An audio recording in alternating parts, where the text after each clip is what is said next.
red slides he rode as a boy. He dreamed of snowmen as big as a house. Mrs. Tabby dreamed too.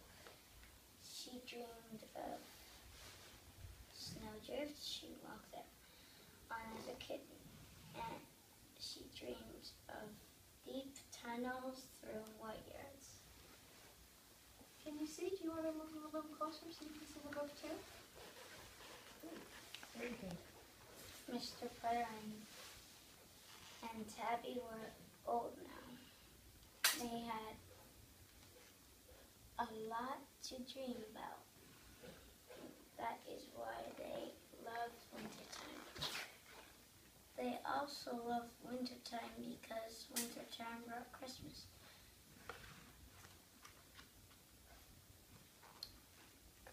Mr. Putter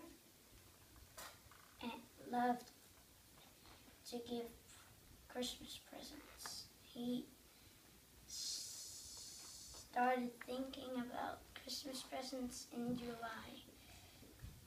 He liked to think of what he could give to the grocer and the librarian and the postman.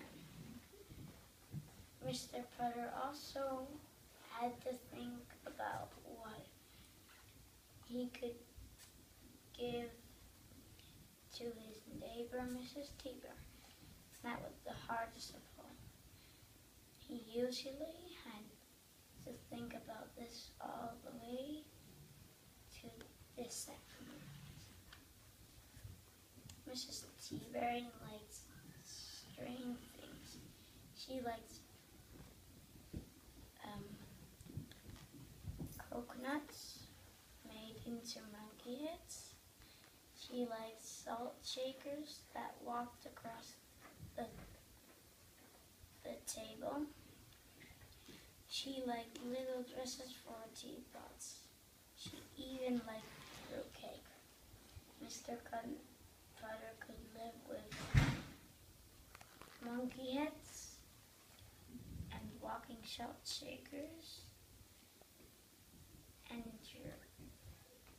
dressed up teapots, but Mr. Putter